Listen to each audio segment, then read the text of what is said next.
भावेश गजपाल, लक्ष्यवित भावेश गजपाल के इस online platform में आपका पुनः स्वागत करता हूं। आज हम CSFI मतलब फूड इंस्पेक्टर जो 2016 का पेपर था, जिसका एग्जाम फरवरी 2017 में हुआ था, उसके मैथमेटिक्स के क्वेश्चन मैं सॉल्व कराने वाला हूं। थोड़ा सा टफ आया था मैथमेटिक्स का क्वेश्चन, लेकिन जितने अच्छे से हो सके उसे मैं आपको सॉल्व कराऊंगा। एक प्रकार का डेमो भी है, मेरी क्लासेस भी ऑनलाइन चल रही है। यदि आप ऑनलाइन क्लासेस ज्वाइन करना चाहते हैं तो दिए गए नंबर पर आप मुझे व्हाट्सएप कर सकते हैं डिटेल्स प्राप्त करने के लिए। चलिए शुरू करते हैं मैथमेटिक्स के क्वेश्चन को। आज मैं ये पार्ट 1 है, मैं 2 पार्ट में इसको सॉल्व कराऊंगा। कुछ प्रश्नों को मैं पार्ट 1 में कराऊंगा, बाकी प्रश्नों को मैं पार्ट 2 में कराऊंगा। पार्ट 1 में ज्यादा टफ प्रश्नों शामिल किए गए हैं। आयु संबंध के बहुत सारे प्रश्न दिए गए थे, तो आयु संबंध एक बहुत ही अच्छा टॉपिक है और उस टॉपिक से प्रश्न दिए जाते हैं, क्योंकि बहुत लोग कंफ्यूज होते हैं आयु संबंध को हम कैसे बनाएं। सिंपल सा तरीका है, ज्यादा कुछ आपको दिमाग में रखने की जरूरत नहीं है। हर एक प्रश्न के लिए अलग मेथड उपयोग करने की आवश्यकता नहीं है। मैं मैथमेटिक्स कैसे पढ़ाता हूं कि भाई एक कोई टॉपिक है तो उसके लिए एक मेथड उपयोग करो, ताकि आपके दिमाग में कंफ्यूजन ना रहे। ठीक है, जितना आप शॉर्टकट कम याद करेंगे उतना ही आपका कंफ्यूजन कम होगा। हालांकि हल्का सा समय थोड़ा ज्यादा लेगा, लेकिन इतना पर्याप्त समय रहता है कि आप पूरा पेपर बना पाए। ठीक है, चलिए क्वेश्चन नंबर 1। 6 साल बाद आशीष की उम्र उसके पिता की उम्र की 3/7 होगी। 10 साल पहले उसकी उम्र उनकी उम्र का अनुपात 1/5 था, मतलब 1:5 था। 1:5 का मतलब 1/5। ठीक है, आशीष के पिताजी की वर्तमान आयु ज्ञात करना है। किसी भी प्रश्न में ना सबसे पहले 3 चीजों को पकड़ा कीजिए कि बाद कहां पर बोला है, मतलब भूतकाल, सॉरी बाद मतलब भविष्य, पहले मतलब भूत, और वर्तमान। ये 3 ही चीजों में आयु संबंध घूमता है। जो इन 3 चीजों को समझ लिया ना, उसका आयु संबंध का प्रश्न ऐसे चुटकियों में बनेगा। ध्यान दीजिएगा, मैं हमेशा एक ग्राफ बनाता हूं इस प्रश्न को सॉल्व करने के लिए। ये वर्तमान, ये बाद, सॉरी ये बाद, और ये पहले। ये 3 चीज लिखा है ना, बाद मतलब फ्यूचर वाला और पहले मतलब भूत वाला। तो यही 3 बिंदुओं पर आपके प्रश्न दिए जाएंगे। ध्यान दीजिएगा, वर्तमान आयु क्या होगी। मान लेता हूं कौन है भाई, आशीष है और उसके पिताजी हैं। आशीष और उसके पिता, तो मान लेता हूं आशीष की आयु x और उसके पिता की आयु y वर्ष है। क्या मान लिया, आशीष की आयु और उसके पिता की वर्तमान आयु को मैंने x और y मान लिया। ये देखिए वर्तमान में लिखा हूं, आशीष की वर्तमान आयु x वर्ष, उसके पिता की वर्तमान आयु y वर्ष। हमेशा जब भी ऐसे प्रश्न दिए ना, वर्तमान को माना करो। ये बाद और ये पहले वाले से जब प्रश्न चालू करोगे तो फंस जाओगे, नहीं बनेगा। एक मेथड अपनाओ, ठीक है, हमेशा वर्तमान से चालू किया करो प्रश्न को। वर्तमान को ही xy या xx जैसा भी मानना है मान लो। ठीक है, आशीष की आयु x, पिता की आयु y। ठीक है, अब बोला 6 साल बाद आशीष की उम्र उसके पिता की उम्र की 3/7 होगी। एक कथन है, उस कथन को पकड़ा, दूसरे को भूल जाओ, पहले इसको सॉल्व कर लो। 6 साल बाद, बाद मतलब x + 6। कितने साल बाद, 6 साल बाद आप गए तो x में 6 जोड़ के जाओगे। आप बाद जाना हो मतलब फ्यूचर जाना है तो जोड़कर जाओगे वर्तमान से। ठीक है, और पहले जाना है तो घटाकर जाओगे।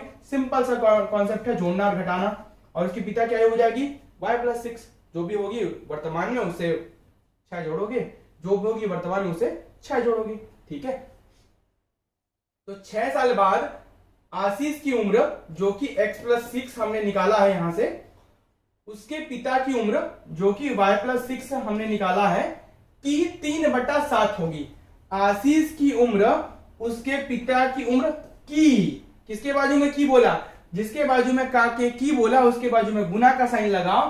3/7 होगी। कितनी होगी, 3/7 होगी। हो गया, हो गई, हो जाता है, होगी बोलेगा, बीच में बराबर लगाना है। बस क्रॉस मल्टीप्लाई कर लीजिए। 7 का गुना इससे कीजिए, 7x + 7 छक्के 42। 3 का गुना इससे कीजिए, 3y + 6 तिया 18। ठीक है, एक समीकरण निकल जाएगा। 7x - 3y, पक्षांतर कर दीजिए 3y को, 42 को इधर ले जाइए, तो 18 - 42 क्या आया भाई, 7x -3y कितना आया -24, कितना आया -24। इक्वेशन 1 डाल के छोड़ दो। अब दूसरा देखिए, पहला जो स्टेटमेंट है ना उससे समीकरण निकलेगा, दूसरा जो कथन है वो आपको उत्तर देगा। दूसरा कथन आपको उत्तर देगा, हमेशा ऐसा ही होता है, पहला कथन से समीकरण, दूसरे कथन से उत्तर, नया समीकरण निकाल के। अब 10 साल पहले, तो जब आप 10 साल पहले जा रहे हो, कितना जा रहे हो 10 साल पहले, तो ये वर्तमान से ही जाओगे, वर्तमान से 10 साल पहले मतलब x - 10 और ये y - 10। पिता की आयु y - 10 और आशीष की आयु x - 10। 10 साल पहले उनकी उम्र का अनुपात 1:5 था। अनुपात बोला है ना कि 1:5 मतलब 1/5 था बोला है, किसका, आशीष और उसके पिता का। तो 10 साल पहले आशीष का आयु क्या है x - 10, उसके पिता की आयु क्या है y - 10। दोनों में हमने क्या लगा दिया, अनुपात, क्योंकि ये भी अनुपात में दिया है मतलब बटे में दिया है। बस ये बन गया समीकरण। क्रॉस मल्टीप्लाई कर लो, तिर्यक गुना कर लो, ठीक है। 5 का गुना x से 5x - 50 बराबर इसका गुना इससे y - 10, ठीक है। ये पक्षांतर कर लो, इसको इधर ला लो, 5x - y - 10 प्लस 50, 50 पक्षांतर होके धन हो जाएगा माइनस का, ठीक है। ये हो जाएगा 5x - y बराबर 40। इक्वेशन नंबर 2 1 2, दो समीकरण आ गए, दो रेखीय समीकरण आ गए, लीनियर इक्वेशन आ गया। सॉल्व करना है भाई इनको, इसको ले जाओ उसके नीचे या इसको ले जाओ इसके नीचे, मतलब एक ही है, ठीक है। मैं ले जाता हूं उसके नीचे, देखिए या तो इसको इसके नीचे ले जाते हैं। 5x -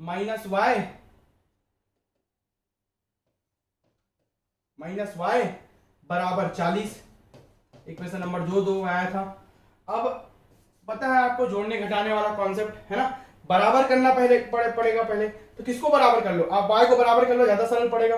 या तो x को बराबर कर लो, x को बराबर करने के लिए दोनों गुना करना पड़ेगा, y को बराबर करने के लिए, ताकि उसको एक को एलिमिनेट करना पड़ेगा ना। दो चर पद है x और y, एक ही वेरिएबल या अर्थात चर पद होने चाहिए, तभी वो इक्वेशन सॉल्व होता है। दो है तो नहीं होगा, ध्यान दीजिएगा। इसमें मैं गुना कर रहा हूं 3 का, ताकि ये 3 के फॉर्म में बन जाए। ये कैसे बन जाएगा 3 के फॉर्म में, कैसे बन जाएगा, ये नया इक्वेशन आ जाएगा 5 तिया 15x, 5 तिया 15x माइनस 3y बराबर 4 तिया 12। इक्वेशन नंबर 3 आ गया।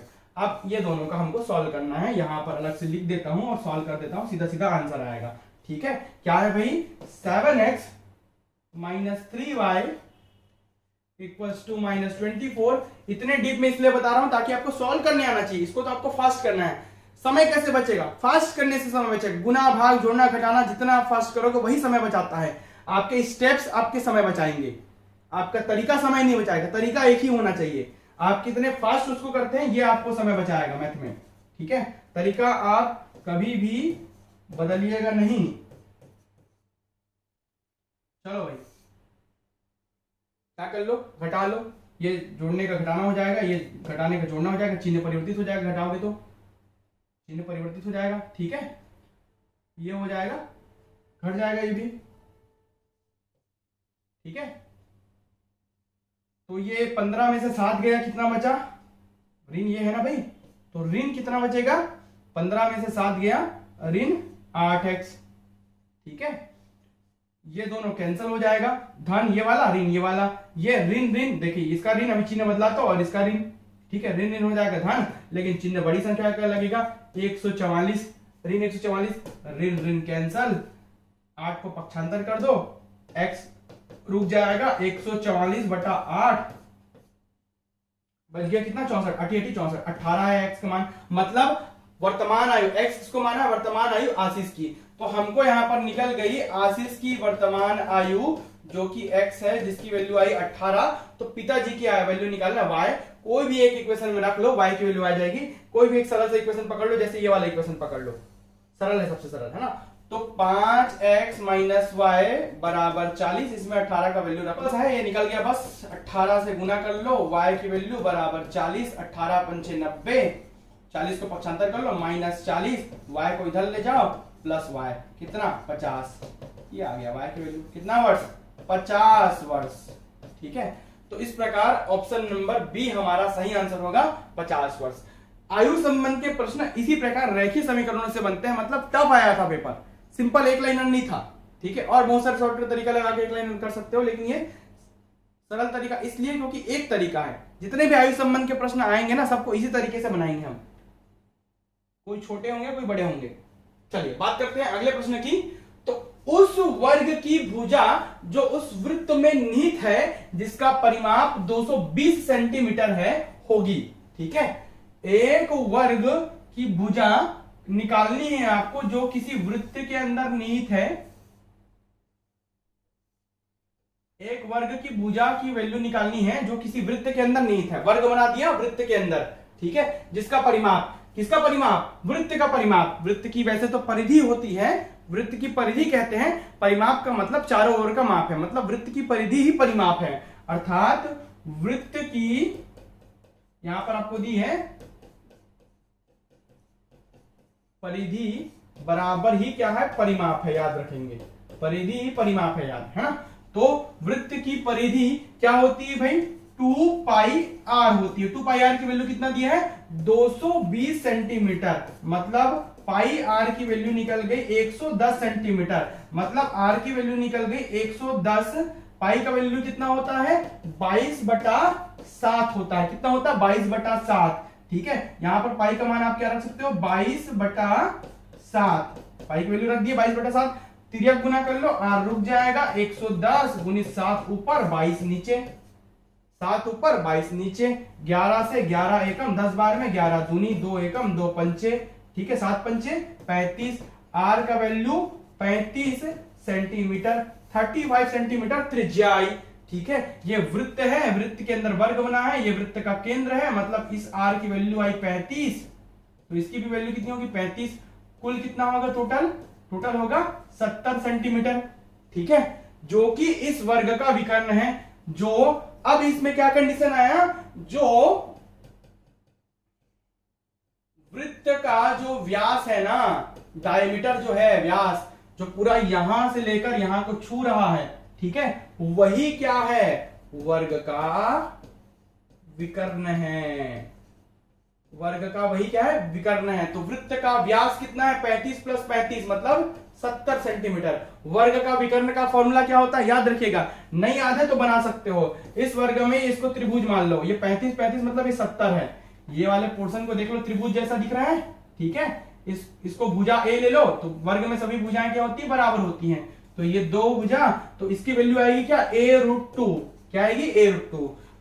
कर्ण का वर्ग बराबर लंब का वर्ग धन आधार का वर्ग। इस पाइथागोरस के प्रमेय से आप इसकी वैल्यू, कर्ण की वैल्यू, हाइपोटेनियस की वैल्यू निकाल सकते हैं, जिसकी वैल्यू आएगी a√2 और जिसका अंकों में मान है 70। मतलब वर्ग का विकर्ण का फॉर्मूला डायरेक्ट आपको नहीं याद है तो आप डायरेक्ट लिख सकते हैं, लेकिन फॉर्मूला याद रहना चाहिए, a√2 होता है, ठीक है, a√2। तो ये हो जाएगा, सीधा लिख देता हूं ताकि आप, कई लोगों को कंफ्यूजन होता है, अब सीधा लिख लेता हूं, है ना, यहां से। तो a√2 का मान कितना आया 70, तो a की वैल्यू क्या आएगी 70/√2, ठीक है, 70/√2। अब हमको तो √2 ऊपर में दिख रहा है, यहाँ √2 नीचे में आ रहा है, तो कैसे करें, a बराबर क्या है भुजा, a बराबर क्या भुजा, यही तो निकालना है भुजा, a का वैल्यू निकालना है, a ही क्या है भुजा है, उसी भुजा मतलब उसी साइड की वैल्यू निकालनी है। कुछ नहीं भाई, √2 का गुना कर लो, क्योंकि हर से अंश में लाना है, डिनोमिनेटर, ठीक है, से न्यूमरेटर में लाना है आपको, हर से अंश में लाना है, तो √2 का गुना कर लो, ठीक है। तो ये क्या हो जाएगा 70 × √2/√2, तो 2 बार √2 का गुना, सेम संख्या आती है, 2 एकम 2 35। तो a मतलब भुजा की वैल्यू आई क्या 35√2 सेंटीमीटर, ये आपका आंसर हो गया। कौन सा है भाई, ऑप्शन नंबर ए 35√2 सेंटीमीटर इसका आंसर होगा, ठीक है। आई होप ये समझ आ रहा है। चलिए बढ़ते हैं अगले प्रश्न की ओर। देखिए और आगे आयु संबंध का प्रश्न, प्रशांत और नीलिमा की आयु का गुणनफल 240 है। यदि नीलिमा की आयु का दुगना प्रशांत की आयु से 4 साल अधिक है तो नीलिमा की आयु होगी। सिंपल सा प्रश्न है, एक लाइन करके सॉल्व करते हैं। पहला प्रश्न, पहला लाइन जो बोल रहा है वो ये बोल रहा है, P for Prashant and for Neelima की आयु का गुणनखंड 240 है, इक्वेशन नंबर 1। यदि नीलिमा की आयु का दुगना, नीलिमा की आयु का के की मतलब गुना होता है, दुगना प्रशांत की आयु से, प्रशांत की आयु से 4 साल अधिक है। किसको 4 साल अधिक बोल रहा है? नीलिमा की आयु को। प्रशांत की आयु से 4 साल अधिक है। पहला स्टेटमेंट आपको इक्वेशन, दूसरा स्टेटमेंट आपको उत्तर देगा। पहला स्टेटमेंट से हमने इक्वेशन बना लिया और दूसरे कथन से हम उत्तर निकालेंगे। नीलिमा की आयु का दुगना, इसके बाजू में क्या बोला तो इसके बाजू में दुगना किए। प्रशांत की आयु से, इससे 4 साल अधिक है। कौन अधिक है? नीलिमा की आयु का दुगना जो है वो प्रशांत की आयु से 4 साल अधिक है। लेकिन दूसरे जो स्टेटमेंट से हमको आंसर निकालना है, इसलिए दूसरे स्टेटमेंट में हम बराबर का चिन्ह लगाते हैं बराबर करने के लिए। तो इसको 4 साल अधिक है बोला ना, लेकिन 4 का जोड़ इधर करेंगे।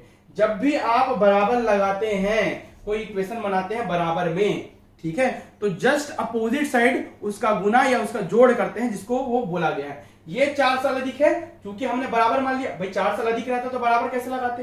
तो ये 4 साल अधिक है बोला, लेकिन इसके 4 साल अधिक होने के लिए हम बराबर का साइन लगा रहे हैं। तो कैसा आएगा? इधर 4 साल बढ़ाना पड़ेगा, तभी ये क्या हो जाएगा? बराबर हो जाएगा और ये कथन भी सही होगा। ये जो स्टेटमेंट है ये भी सही है, ये 4 साल अधिक है, इसलिए इसको बराबर करने के लिए प्रशांत अपने साइड क्या किया? 4 साल जोड़ा है। समझ आ रहा है? सिंपल सा फंडा है। नीलिमा की आयु का दुगना प्रशांत की आयु से 4 साल अधिक है, से 4 साल अधिक है ये, लेकिन जोड़े उल्टे साइड। उल्टे साइड जोड़ना, घटाना, गुना करते हैं ऐसे स्टेटमेंट जिसमें बराबर लगा के आप निकाल रहे हैं।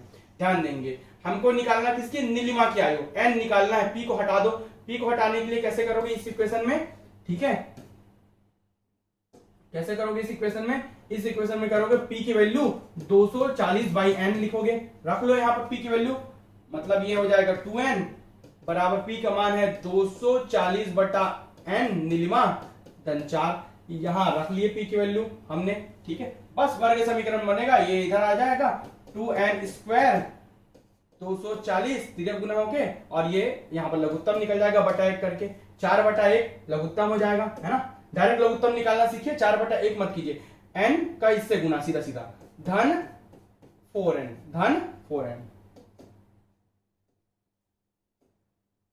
कितना है? 4n। n का डायरेक्ट इससे गुना, ठीक है, और लघुत्तम निकाल के इसे क्रॉस मल्टीप्लाई कर दिए, ठीक है। फिर से बताता हूं, यहां पर कई लोगों को कंफ्यूजन हो गया, शॉर्टकट कर दिया हूं करके। देखिए ध्यान दीजिएगा, ठीक है। यहां पर ध्यान ऐसे देना है कि 2n है ना, तो इसके बिना लघुत्तम आए, ये n इससे गुना नहीं होगा, तो पहले इधर आप लघुत्तम निकाल लीजिए। 240 + 4n बटा n, ये एक्चुअल में ऐसा होता। उसके बाद अगले स्टेप में ना 2n² बराबर 240 + 4n होता। आप समझ आ रहा होगा, ठीक है। बस वर्ग समीकरण बन गया, इसको और इसको पक्षांतर कर दो, इधर ट्रांसफर कर दो। 2n² - 2 पहले x वाला टर्म मतलब n वाला टर्म, -4n प्लस का माइनस -240 = 0, इधर पूरा 0 हो गया। ये बन गया वर्ग समीकरण, क्वाड्रेटिक इक्वेशन बन गया। अब क्वाड्रेटिक इक्वेशन में यदि पहले चर पद में कोई है तो उसको हटा देते हैं, 2 कॉमन निकाल लो, कॉमन निकाल के 0 के बटे में चले जाएगा, 0 हो जाएगा। तो ये बन जाएगा n² - 2n - 120 = 0। यहां से 2 कॉमन निकल गया, सबसे 2 कॉमन निकल गया, वो 0 के बटे में जाकर क्या होगा? 0 होगा। कैसे? 0/2 0 ही होता है, ठीक है। चलिए अब इस इक्वेशन से मध्य भाग को तोड़ लो, मिडिल टर्म स्प्लिट कर लो। n² - 12n, ठीक है, प्लस 10n -120 = 0। ऐसे दो संख्याएं लिए जिसको जोड़ने या घटाने पर ऋण 2n आना चाहिए और गुना करने पर 120 आना चाहिए। 12 दाम 120 और ऋण 12n 10n करेंगे तो 2n आ जाएगा। इसको अब जोड़ा बना लो, 1 जोड़ा 2 जोड़ा। पहले जोड़े से n कॉमन, तो n कॉमन तो बचेगा क्या? n - 12 बचेगा ब्रैकेट में, प्लस दूसरे जोड़े से आपका क्या कॉमन निकलेगा? दूसरे जोड़े से आपका 10 कॉमन निकलेगा, बचेगा n - 12, ठीक है, = 0। बस ये सॉल्व हो गया एक बार, ठीक है।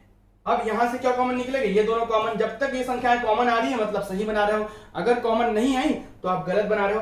n - 12 यहां से कॉमन निकालो, n - 12 कॉमन, बचेगा क्या? जब भी कॉमन निकलता है वो संख्याएं गुने में चली जाती हैं। इसके गुने में क्या बचेगा? n + 10, क्या बचेगा? n + 10 = 0। बस एक बार n - 12 = 0 और एक बार n + 10 = 0।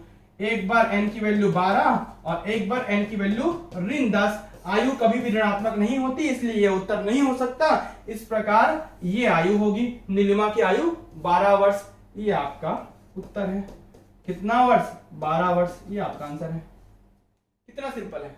वर्ग समीकरण आए हैं, हल करना है उसको। चलिए बढ़ते हैं आगे। ये देखिए, किसी वस्तु की कीमत में 8% की दर से वृद्धि की गई, नए दाम में 8% की दर से कम किया गया। यदि नवीनतम कीमत 1 रुपए थी तो वस्तु की मूल कीमत क्या थी? मतलब पुराना कीमत ज्ञात करना है। ठीक है, प्रॉफिट लॉस, लाभ हानि पढ़े होंगे या प्रतिशत पढ़े होंगे, सब में यही काम, यही फंडा लगता है। देखिए ध्यान दीजिएगा, जो भी पुराना कीमत है उसमें कमी या वृद्धि का जो परसेंट है, कमी या वृद्धि का जो भी परसेंट है वो बराबर नवीन कीमत होता है। सिंपल सा फंडा है, नवीन कीमत होता है। ठीक है, या इसी को दूसरे शब्दों में कहते हैं, क्या कहते हैं? क्रय मूल्य का लाभ या हानि का परसेंट बराबर विक्रय मूल्य, लाभ हानि में। इसी को परसेंट में क्या बोलते हैं? कुल का प्रतिशत बराबर आंशिक हिस्सा, प्रतिशत में। और नवीन और पुराने में ऐसा लिख देते हैं, माना पुराना कीमत x होगा, कमी या वृद्धि का परसेंट पहले x की दर से बढ़ रही है। तो अगर मैं बोलता हूं 10% की वृद्धि हुई, तो क्या बोलते हैं? 10% की वृद्धि को कैसे लिखते हैं? 100 में 10 जोड़ के बटा 100, मतलब डायरेक्ट आप क्या बताओ? 110 बटा 100 बोलोगे। 10% की वृद्धि का मतलब क्या है? 110 बटा 100। और अगर मैं बोलूंगा कि 5% का कमी हो गया सपोज, तो 5% की कमी मतलब 100 में 5 घटा के बटा 100, मतलब आप क्या बोलोगे डायरेक्ट मेरे को कि 95 बटा 100। ये 5% कमी का मतलब होता है। क्या होता है? 95 बटा 100 होता है। ध्यान दीजिएगा, 8% की दर से वृद्धि हुई, मतलब 100 में r जोड़ के बटा 100, फिर उसका इसी जो वैल्यू है ना, अब नई वैल्यू ये हो जाएगी पूरा, इसमें r% की दर से कम किया गया, मतलब 100 में r घटा के बटा 100, पहले वृद्धि फिर कम किया गया उसको, किसके? r% के दर से। समझ आ रहा है परसेंट का कॉन्सेप्ट? ये आपको मैं मिटा देता हूं पूरा, ताकि सॉल्व करते बने हमको। चलिए ठीक है, अब इसका नवीनतम कीमत देखिए, कमी या वृद्धि का परसेंट, वृद्धि और कमी का परसेंट हमने निकाल लिया। अब नवीनतम कीमत आया 1 रुपया। कितना रुपया है? 1 रुपया। बस सॉल्व हो गया ये आंसर, कुछ नहीं रखा इसमें। x 100 का गुना 10,000 और ऊपर का ब्रैकेट डाल लो, गुना में 100 धन r 100 ऋण r बटा 10,000। एक पक्षांतर कर लो, सॉरी क्रॉस मल्टीप्लाई कर लो, तिर्यक गुना कर लो, इसका गुना इधर, इसका गुना इधर। x 10,000 ऊपर चला गया और ये 100 धन r 100 ऋण r नीचे आ गया। a धन b a ऋण b, एक बार धन में एक बार ऋण में, a square minus b square, तो ये क्या लिखा आएगा? 10,000 बटा एक बार 100 का वर्ग a स्क्वायर माइनस एक बार r स्क्वायर b स्क्वायर। इसको और क्या लिख सकते हैं? 10,000 बटा 100 का स्क्वायर, मतलब फिर 10,000 माइनस r स्क्वायर। क्या है आंसर? कहा गया भाई ये सी वाला। इतना रुपए रहेगा आपका पुराना वैल्यू, x की वैल्यू इतना रुपए। 10,000 बटा 10,000 माइनस r स्क्वायर, ये आपका सी आंसर होगा। चलिए बढ़ते हैं आगे अगले प्रश्न की ओर। फिर से आ गया आपका आयु संबंध। कुछ नहीं करना है, आयु संबंध देखिए अलग अलग वैरायटी के प्रश्न हैं। एक व्यक्ति से उसकी आयु वर्षों में पूछी गई, उसने जवाब दिया मेरी 3 वर्ष पश्चात की आयु को उसमें 3 से गुना करो और उसमें से 3 वर्ष पहले की मेरी उम्र का 3 गुना घटा दो, तो आपको वह मेरी जो उम्र है वो मिल जाएगी। तो उस व्यक्ति की उम्र क्या थी? व्यक्ति का उम्र आपको निकालना है। क्या निकालना है? व्यक्ति का उम्र निकालना है। क्या बोला है? उसने जवाब दिया मेरी 3 वर्ष पश्चात की आयु। माना उस व्यक्ति का जो वर्तमान आयु है वो x वर्ष है। कितना है? x वर्ष है।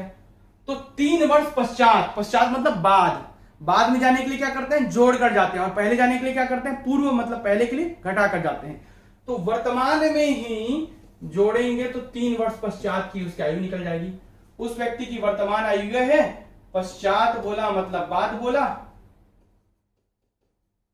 मतलब x+3 3 वर्ष पश्चात के लिए, और 3 वर्ष पूर्व का भी बात किया, पहले 3 वर्ष पहले की बात किया, मतलब पहले बोला तो क्या घटाएंगे, इस x में 3 घटाएंगे, 3 वर्ष पहले और 3 वर्ष बाद, ये 3 चीजें होंगी, वर्तमान 3 वर्ष बाद 3 वर्ष पहले, बस इतना ही याद रखिएगा।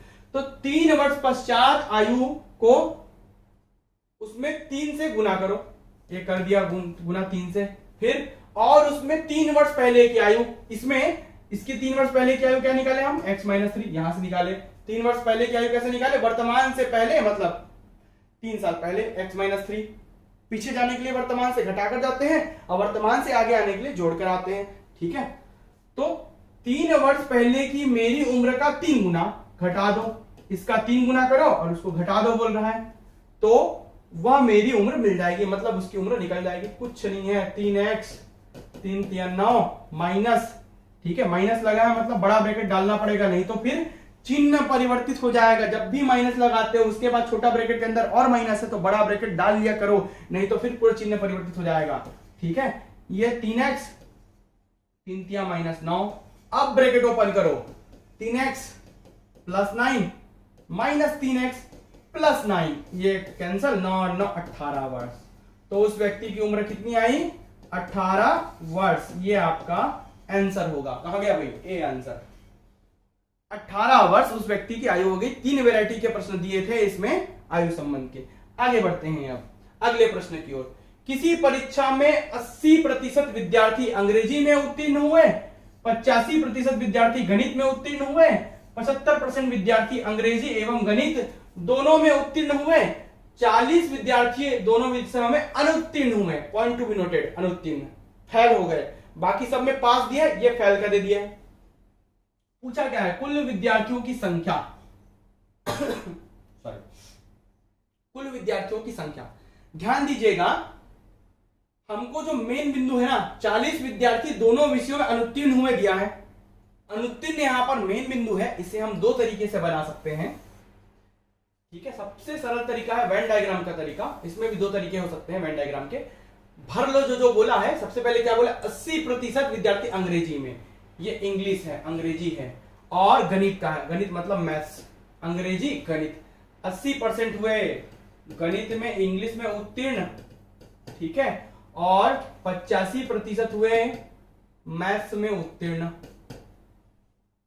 75% दोनों का है, दोनों में उत्तीर्ण 75%, और दोनों की संख्या, दोनों में जो संख्या है उत्तीर्ण होने की वो है, अनुत्तीर्ण की वो 40 है, अनुत्तीर्ण की, और ये उत्तीर्ण का परसेंट है। उत्तीर्ण का प्रतिशत है 75, दोनों में अनुत्तीर्ण की संख्या है 40। ये सभी बिंदु दे दिए गए हैं, ठीक है। इस डायग्राम की खासियत यह है, ये जो 2 गोलों में जो भराता है ना, वही यहां पर भराता है बीच में, और हमेशा पहले ये भराता है, जो शेयरिंग वाला हिस्सा है, ये शेयरिंग वाला हिस्सा है ना, ये वाला पूरा, तो सबसे पहले यही भरा जाता है। तो दोनों में 75% क्या हुए, उत्तीर्ण हुए। जाहिर सी बात है, जाहिर सी बात है, ये उत्तीर्ण दिया, ये उत्तीर्ण दिया, तो इसमें भी क्या भराएगा, उत्तीर्ण भराएगा। लेकिन हमको फंसा दिया 40 विद्यार्थी दोनों विषयों में अनुत्तीर्ण हुए करके, तो मैं अनुत्तीर्ण में कन्वर्ट कर लूं, क्या कर लेता हूं। इससे भी बना सकते हैं, डायरेक्ट भी बना सकते हैं। चलो डायरेक्ट बना के देखते हैं। ये 75% को भर लिए, दोनों में उत्तीर्ण हुए। ये गोला कितना दिखा रहा है, 80 का। आपने ऑलरेडी इस गोले में कितना भर लिया, 75। तो 80 करने के लिए क्या करना पड़ेगा, 5 जोड़ोगे। क्या जोड़ोगे, 5 जोड़ोगे। ये गोला कितना दिखा रहा है, 85 का। आपने कितना भर लिया इस गोले में, ये गोला इसका भी तो हिस्सा है ना, 75 भर लिया। तो कितना जोड़ोगे, 10 जोड़ोगे, बस। दोनों में उत्तीर्ण, तो दोनों में उत्तीर्ण का प्रतिशत यहां से निकल जाएगा, +5, हमेशा बीच वाला प्लस में रहता है, +75 और +10, कितना भाई, 75, 5, 80, 10, 90। तो 90% अंग्रेजी और गणित दोनों में उत्तीर्ण होंगे। कितने परसेंट लोग, 90% लोग। मतलब अनुत्तीर्ण कितने हुए, तो अनुत्तीर्ण कितने हुए,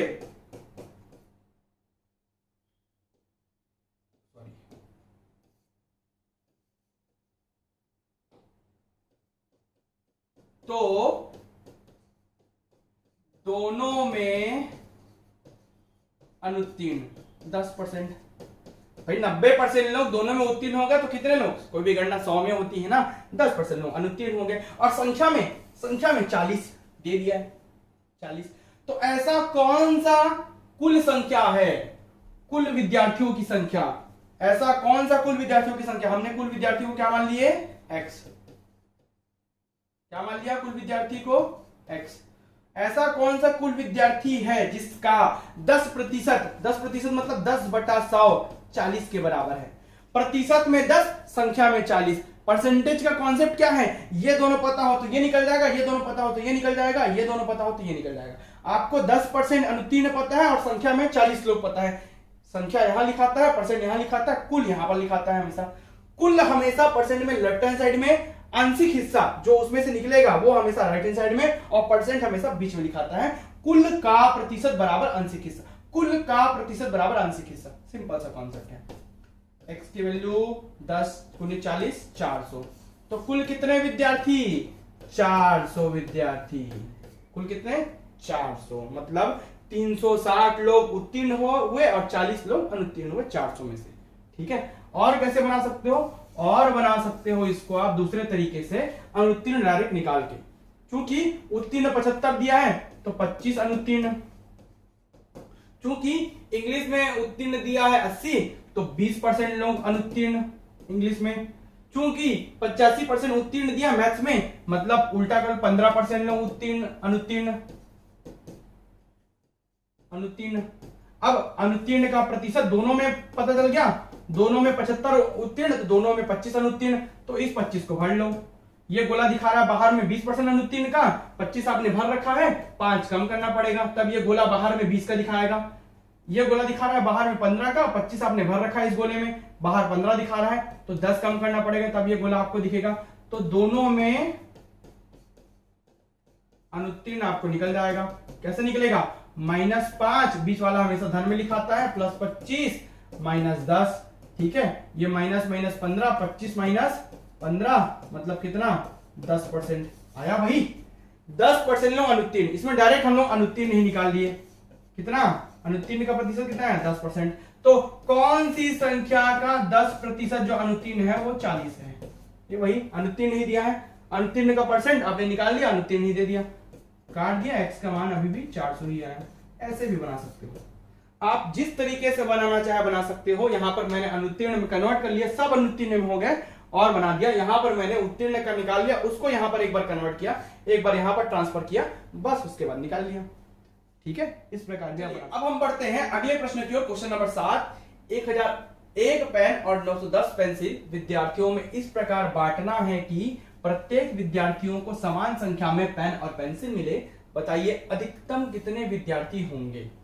समान संख्या बोला ना, कॉमन, तो आप जब भी समान संख्या में और अधिकतम बोले ना तो आपको महत्तम निकालना है, आंख बंद करके। बड़ी से बड़ी संख्या तो महत्तम निकालना है, क्योंकि महत्तम का मतलब ही तो है हाईएस्ट कॉमन फैक्टर, HCF, महत्तम समापर्त्य, बड़ी से बड़ी संख्या, अधिकतम संख्या जो कि कॉमन हो, समान हो। कुछ नहीं करना है भाई इसमें। ऐसा कौन सा ऑप्शन चुन लो, ऑप्शन में से आप रख लो, ऐसा कौन सा संख्या है जो इसको सीधा सीधा एक बार में क्या कर दे, डिवाइड कर दे। चलो 91 लेता हूं, इकाई का 1 है, इसमें भी कट जाएगा 91, 91 कम 91, ठीक है, बच गया 9 और 1, 91 कम 91, 91 10 910 कट गया। अब कटेगा क्या, नहीं, तो यही कॉमन नंबर है। तो 91 वह संख्या होगी पेन और पेंसिल की जो कि बराबर जाएगी विद्यार्थियों में। ठीक है, ये आपका निकाल लिया हम महत्तम समापर्त्य। ये महत्तम निकालने का शॉर्टकट है। एक बड़ी से बड़ी संख्या पकड़ लो, जो दोनों से एक साथ भाग जाए वही महत्तम होता है। ठीक है, जो दोनों को कॉमन भाग दे, शेषफल बच रहा है, कोई दिक्कत नहीं है। ठीक है, ये महत्तम है। इस प्रकार इसका आंसर आएगा 91। बाकी इस भाग दोगे तो नहीं जाएगा, ये भी जाएगा तो नहीं जाएगा, ये भी दोगे तो नहीं जाएगा, 91 जा रहा है। ठीक है, चलिए पढ़ते हैं आगे। 3 विभिन्न चौराहों पर ट्रैफिक लाइट प्रत्येक क्रमशः 48 सेकंड, 72 सेकंड, 108 सेकंड के बाद बदलती है। मेरा फेवरेट क्वेश्चन है। यदि वे एक साथ 8:20 मतलब 8:20 और 00 सेकेंड, घंटा मिनट सेकेंड समय पर एक साथ बदली हो, तो अब फिर से एक साथ कब बदलेंगी, मतलब अगली बार कब बदलेंगी, वो ट्रैफिक लाइट है उसको बताना है। अगली बार घंटी कब बजेगी, अगले बार लोग कब मिलेंगे एक साथ, अगले बार तीनों घंटियां एक साथ कब बजेंगी। इस प्रकार के जितने भी प्रश्न आते हैं ना, सभी लघुत्तम के प्रश्न होते हैं। किसके? एलसीएम के, लिस्ट कॉमन मल्टीपल के, गुणज के प्रश्न होते हैं, लघुत्तम समापर्त्य के प्रश्न होते हैं। सीधा सीधा आंसर, कुछ नहीं करना है। जो दिया है ना सेकंड, 48 सेकंड, 72 सेकंड, 108 सेकंड, उसका लघुत्तम निकाल लो। 2 दूनी 4, 2 चौक 8, 2 तिया 6, 2 छक्के 12, 2 पंचे 10, 2 चौक 8, फिर 2 से कर लो। 2 दूनी 4, 2 एकम 2, 2 अट्ठे 16, और 2 दूनी 4, 2 सत्ते 14, फिर 2 से कर लो। 2 छक्के 12 और 2 नियम 18, 27, फिर 2 से जाएगा। 2 तिया 6, 9, 27, फिर 3 से जाएगा। 3 एकम तिया नियम, फिर 3 से जाएगा। 3 एकम तिया 1, फिर 3 से जाएगा। 3 एकम एकम एकम, तो 3 बार 3, 4 बार 2, 3 तिया 9 तिया 27, 19 4, 2 दूनी 4 दूनी 8 दूनी 16, 27 दूनी 16 कर लो। 7 छक्का 42 का 2, हाथ का 4, 6 दूनी 12, 4 16, 27 एकम 27, 2 6 दूनी 12, 13 का 3, हाथ का 1, 432। तो कितना सेकंड आया? 432। ये आया आपका लघुत्तम समापर्त्य। जो लघुत्तम आया ना वही सेकंड में होगा, क्योंकि आपने आंकड़ों को सेकंड में लिया है, सेकंड में लिया है। तो 432 सेकंड बाद ना वो रिपीट होंगी। अब 432 सेकंड को आपको मिनट और घंटे में कन्वर्ट करना है, क्योंकि अगला टाइम निकालना है आपको। मिनट और घंटे में भी तो कन्वर्ट करना पड़ेगा ताकि अगला टाइम निकाल सको। तो सेकंड को पहले मिनट में कन्वर्ट कर लेते हैं, छोटी संख्या। तो किसी भी सेकंड को मिनट में कन्वर्ट करने के लिए 60 से भाग देते हैं। मिनट को सेकंड में बदलने के लिए 60 से गुना, सेकंड को मिनट में बदलने के लिए 60 से भाग। भाग क्यों? संख्याओं को छोटा करना है। छोटा क्यों करना है? क्योंकि मिनट में संख्याएं कम होती है, सेकंड में संख्याएं बड़ी होती हैं। 60 मिनट, 1 घंटा बराबर 3600 सेकंड, घंटे में और कम। 1 घंटा लिखा रहा है तो 3600 सेकंड लिखा रहा है। 1 मिनट लिखा रहा है तो 60 सेकंड लिखा रहा है। ठीक है, इसलिए भाग देते हैं 60 से। ठीक है, 60 से भाग दे दो। देखो 432 को सीधा सीधा 60 से भाग दिए, 6 सत्ते 42 मतलब 420। ठीक है, 60 सत्ते 420, बच गया 12 सेकंड शेषफल। मतलब इसको जब भाग दोगे तो 7 बार में मिनट में पूरा पूरा भाग जाएगा और 12 सेकंड शेष रह जाएगा। मतलब 7 मिनट 12 सेकंड, 12 शेषफल बच रहा है ना, बाद वो दोबारा बजेंगी। कितने बजे के बाद? 8 घंटे 20 मिनट बाद। तो इसमें जोड़ लो भाई, 8 बज के 7 मिनट, 20 मिनट में 7 मिनट जोड़ोगे तो कितना आएगा? 27 मिनट और कितना सेकंड? 12 सेकंड। ये इसका आंसर होगा। 20 मिनट में 7 मिनट जोड़ लो और 12 सेकंड को जोड़ लो तो कितना होगा? 8 27 12। ये 8 बजकर 27 मिनट 12 सेकंड बाद वो दूसरे बार बचेंगे। कितना सरल सा आंसर है। चलिए बढ़ते हैं आगे।